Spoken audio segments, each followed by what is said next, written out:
اللهم صل على محمد وعلى آل محمد۔ بسم اللہ الرحمن الرحیم۔ السلام علیکم دوستو، نبی کی پیاری باتیں یوٹیوب چینل میں آپ سب کو خوش آمدید کہتے ہیں۔ حضرت عائشہ صدیقہ رضی اللہ تعالیٰ عنہ نے فرمایا، عورتوں میں 3 خوبیاں اللہ تعالیٰ کو بہت ہی زیادہ پسند ہیں۔ جب پوچھا گیا کہ وہ کون کون سی 3 خوبیاں ہیں تو حضرت عائشہ صدیقہ رضی اللہ تعالیٰ عنہ نے فرمایا، پہلی خوبی پردہ ہے۔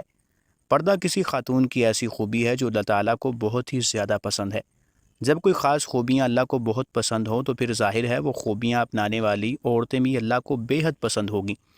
فرمایا گیا، اللہ کی پسندیدہ بندی بن جاؤ اور پردے کو اپنا زیور سمجھو۔ آج کل کی عورت کہتی ہے یہ پردہ کیا ہے؟ بس انسان کا ذہن صاف ہونا چاہیے اور دماغ کا صاف ہونا ضروری ہے۔ تو میں کہتا ہوں میری بہن، تیرا ذہن کتنا بھی صاف ہو لیکن سیدہ فاطمہ الزہرا سے زیادہ پاک و صاف نہیں ہو سکتا۔ میری بہن سن، پردے کا حکم سیدہ فاطمہ کو بھی دیا گیا تھا۔ ایک ان پڑھ با پردہ اور با حیا عورت اس پی ایچ ڈی عورت سے کہیں زیادہ بہتر ہے کہ جس کے پاس ڈگری تو ہے لیکن پردہ نہیں ہے، ڈگری تو ہے لیکن بال ہر وقت کھلے ہوئے ہیں، اس کے پاس ڈگری تو ہے، تعلیم تو ہے لیکن آنکھوں میں شرم و حیا نہیں ہے، اس کے پاس ڈگری تو ہے لیکن ماں باپ کا ادب و احترام نہیں ہے، بھائیوں کا احترام نہیں کرتی، ہر وقت شیشے کے سامنے کھڑی ہو کر اپنے بالوں پر اتراتی رہتی ہے، اپنے حسن پر ناز کرتی رہتی ہے، اللہ تعالیٰ کے دیے گئے حسن پر ناز کرتی ہے کہ میرا چہرہ کس قدر خوبصورت ہے، میرے بال کتنے نرم و ملائم ہیں، اور اسی طرح سے خود کو دوسری عورتوں سے الگ تھلگ سمجھتی ہے۔ اے اسلام کی مقدس شہزادی، تجھے زیب نہیں دیتا کہ تو اپنے حسن پر ناز کرے۔ تجھ سے پہلے کتنی حسن و جمال کی پیکر عورتیں قبروں میں جا پڑیں، وہ بھی کبھی اپنے حسن پہ بہت ناز کیا کرتی تھی، آج ان کے حسن کو اور ان کے خوبصورت چہرے کو قبر کے کیڑے کھا رہے ہیں۔ قبرستان میں جایا کرو، دیکھا کرو اور غور کیا کرو، تو پھر تم اپنے حسن پہ ناز نہیں کرو گی۔ ہمارے ہاں تو رواج ہی بن چکا ہے کہ اگر کوئی خدا نخواستہ کسی گھر میں کوئی فوتگی ہو جائے، کوئی عزیز رشتہ دار یا کوئی قریبی فوت ہو جائے تو اس کی جدائی کا غم ہر چیز پر ہوتا ہے، حتیٰ کہ نماز پر بھی مسلط ہو جاتا ہے، پردے پر بھی مسلط ہو جاتا ہے۔ عورتوں کو اپنے پردے کا خیال نہیں رہتا، باپ بھائی بہن کو نماز کا خیال نہیں رہتا۔ محترم ناظرین، صحابہ کرام رضوان اللہ علیہم اجمعین کے دور میں جب کوئی فوتگی ہو جاتی تھی، ظاہر ہے کہ خاندان والوں کے لیے یہ ایک بہت ہی غم زدہ صورتحال ہوتی تھی، لیکن پھر بھی یہ غم خواتین کے پردے پر اثر نہیں ڈالتا تھا۔ فوتگی کے دن بھی عورتیں پردے کا خاص خیال رکھا کرتی تھیں۔ ہر چیز پہ یہ غم مسلط ہو جاتا ہے لیکن نماز پہ مسلط نہیں ہوتا تھا۔ لوگوں کو پتہ ہوتا تھا کہ ابھی نماز کا وقت ہونے والا ہے، اٹھو اور نماز پڑھو۔ میت اکیلی پڑی رہتی تھی، کوئی پرواہ نہیں تھی، لیکن وہ لوگ ہر حال میں نماز پڑھتے۔ اسلام کی ایک مقدس شہزادی کا واقعہ ہے کہ اس کا ایک ہی بیٹا تھا اور وہ بھی اسلام و کفر کے معرکے میں شہید ہو گیا۔ اب یہ نیک خاتون نبی کریم صلی اللہ علیہ وسلم کے سامنے اس طرح حاضر ہوئی کہ سر سے لے کر پیروں تک پورا وجود پردے میں ڈھکا ہوا تھا۔ صحابہ کرام رضوان اللہ علیہم اجمعین یہ دیکھ کر حیران رہ گئے کہ اکلوتے جوان بیٹے کی موت کا غم تو بڑے بڑوں کا کلیجہ چھلنی کر دیتا ہے، اور وہ چیخو پکار پر اتر آتی ہیں۔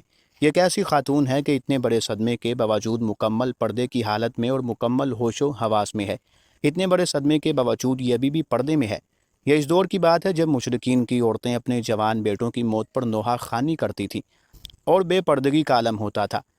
اس خاتون نے جب یہ باتیں سنی کہ یہ کیسی عورت ہے کہ اپنے جوان بیٹے کی موت پر بھی پریشان نہیں ہے اور مکمل پردے میں ہے، تو اس نے کہا، میرے بھائیوں، میرا بیٹا چلا گیا تو کیا ہوا، میرا ایمان تو نہیں گیا؟ سبحان اللہ! یہ تھی اسلام کی مقدس شہزادیاں جن کی گود میں اسلام پلتا تھا۔ محترم ناظرین، حضرت عائشہ صدیقہ رضی اللہ تعالی عنہا نے فرمایا، دوسری خوبی جو اللہ کو بہت زیادہ پسند ہے وہ ہے اپنے شوہر سے ٹوٹ کر محبت کرنا۔ اب ایک عورت نکاح کے ذریعے سے اللہ اور رسول کی رضا کے لیے اپنا آپ ایک اجنبی مرد کے حوالے کر دیتی ہے جسے وہ جانتی تک نہیں، اسے پہچانتی تک نہیں، اس کی طبیعت کا پتہ نہیں، اس کے مزاج کا بھی پتہ نہیں کہ وہ کس طرح کا انسان ہے، پھر بھی نکاح کے ذریعے سے وہ اپنے آپ کو اللہ اور اس کے رسول کی رضا کی خاطر ایک اجنبی مرد کے حوالے کر دیتی ہے، پھر اس شخص کی اولاد کو 9 ماہ تک اپنے پیٹ میں رکھتی ہے، طرح طرح کی اذیتیں سہتی ہے اور موت کی اسی کیفیت میں سے گزر کر اس کی اولاد کو جنم دیتی ہے۔ موت جیسی اذیت سہنے کے بعد بچہ پیدا ہوتا ہے، پھر جب بچہ پیدا ہو جاتا ہے تو ایک ماں اپنی فکر بالکل ترک کر دیتی ہے، اپنا آپ بھول جاتی ہے اور اس بچے کی تربیت میں مصروف ہو جاتی ہے۔ یہی سوچ اس کے ذہن میں ہوتی ہے کہ جب یہ بچہ بڑا ہو کر اچھی خدمات سر انجام دے گا تو کوئی یہ نہیں کہے گا کہ اس کی ماں نے اس کی تربیت اچھی نہیں کی۔ لیکن پھر ہوتا یوں ہے کہ جب وہ بچہ بڑا ہو کر اچھے کام کرتا ہے اور اچھی خدمات سر انجام دیتا ہے تو سبھی اس کے باپ کی تعریف کرتے ہیں۔ کوئی یہ نہیں کہتا کہ فلاں عورت نے اس کی اچھی تربیت نہیں کی ہے جس کی وجہ سے یہ بڑا انسان بنا ہے، اور وہ ماں کئی سال تک ہمارے بچوں کی پرورش کرتی رہتی ہے اور اپنا آپ بالکل بھول جاتی ہے، تو اس کے چہرے پر جھریاں نمودار ہونے لگ جاتی ہیں۔ پھر ایسی عورت کو کئی شوہر یہ کہہ کر ٹھکرا دیتے ہیں کہ عورت تو مرد کے پاؤں کی جوتی ہوتی ہے، وہ جب چاہیں اس جوتی کو تبدیل کر سکتا ہے۔ اللہ اکبر۔ ایک بزرگ اور نیک انسان کی محفل میں لوگ بیٹھے ہوئے تھے۔ وہاں یہ بات چل رہی تھی کہ ایک مرد کہہ رہا تھا کہ عورت مرد کی جوتی ہوتی ہے، مرد جہاں بھی اپنے مناسب سائز کی جوتی نظر آئے تو بدل لیتا ہے۔ وہاں پر بیٹھے ایک شخص نے اس اللہ والے بزرگ انسان کی جانب رخ کیا اور ان سے دریافت کیا کہ حضرت کیا یہ شخص ٹھیک کہہ رہا ہے؟ تو بزرگ فرمانے لگے کہ اپنی سوچ کے مطابق بالکل ٹھیک کہہ رہا ہے، اور واقعی عورت مرد کے پیروں کی جوتی ہوتی ہے، ہر اس شخص کے لیے جو خود کو پاؤں کی مانند سمجھتا ہے۔ فرمانے لگے ہر وہ شخص جو خود کو پاؤں جیسا تصور کرتا ہے وہ بیوی کو پاؤں کی جوتی ہی سمجھتا ہے۔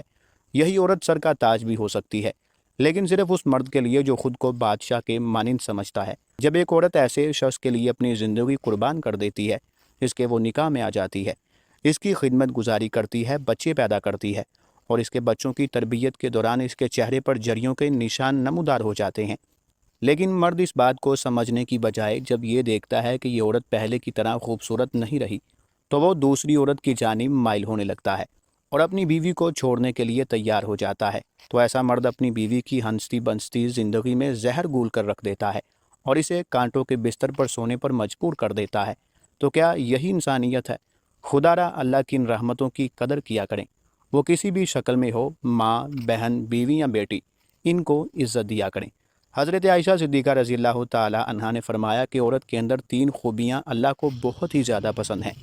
پوچھا گیا کہ ام المؤمنین عورتوں کی وہ کون سی خوبیاں ہیں جو اللہ تعالیٰ کو پسند ہیں؟ تو فرمایا نمبر 1 پردہ، یعنی پردہ کرنے والی عورت کو اللہ تعالیٰ بہت ہی زیادہ پسند کرتا ہے۔ نمبر 2 شوہر سے ٹوٹ کر محبت کرنا، یعنی شوہر سے ٹوٹ کر محبت کرنے والی عورت بھی اللہ تعالیٰ کو بہت ہی پسند ہے۔ نمبر 3 اللہ کے حضور جھکنے والی عورت، نماز پڑھنے والی عورت، قیام، رکوع اور سجود کرنے والی عورت، قرآن پڑھنے والی عورت۔ آج کل کی عورت کہتی ہے بچے زیادہ ہیں اس لیے نماز پڑھنے کا وقت ہی نہیں ملتا، اللہ کے حضور جھکنے کا وقت ہی نہیں ملتا۔ تو میں کہتا ہوں اے میری بہن میں تمہیں سیدہ فاطمہ الزہرا کے بابرکت گھرانے کی مثال دیتا ہوں۔ جنت کے سرداروں حسنین کریمین کی تربیت بھی ہو رہی ہے، مولا علی رضی اللہ تعالیٰ عنہ کی خدمت بھی ہو رہی ہے، کھانے بھی پیش کیے جا رہے ہیں۔ جب رات ہوتی ہے تو سیدہ فاطمہ الزہرا سونے کے لیے بستر بچھانے کی بجائے اللہ کے حضور مصلی بچھا لیتی ہیں، قیام کرتی ہیں، رکوع کرتی ہیں، اور پھر جب سجدے میں جاتی ہیں تو ایک کے بعد دوسرا سجدہ بھی مکمل نہیں ہوتا تو صبح ہو جاتی ہے۔ سبحان اللہ، ماشاء اللہ۔ اللہ تعالیٰ سے دعا ہے کہ ہمیں نیکی کی باتوں پر عمل کرنے کی توفیق عطا فرمائے، آمین یا رب العالمین۔ ناظرین محترم، ہم امید کرتے ہیں کہ آپ کو آج کی ہماری یہ اسلامی معلوماتی ویڈیو ضرور پسند آئی ہوگی۔ اگر آپ کو ویڈیو پسند آئی ہو تو اسے لائک کر کے اپنے دوستوں کے ساتھ ضرور شیئر کریں، اور مزید اس طرح کی اسلامی معلوماتی ویڈیوز دیکھنے کے لیے ہمارا پیارا چینل نبی کی پیاری باتیں ضرور سبسکرائب کر لیں۔ ہم حاضر ہوں گے ایک نئی اسلامی معلوماتی ویڈیو کے ساتھ، تب تک کے لیے خدا حافظ۔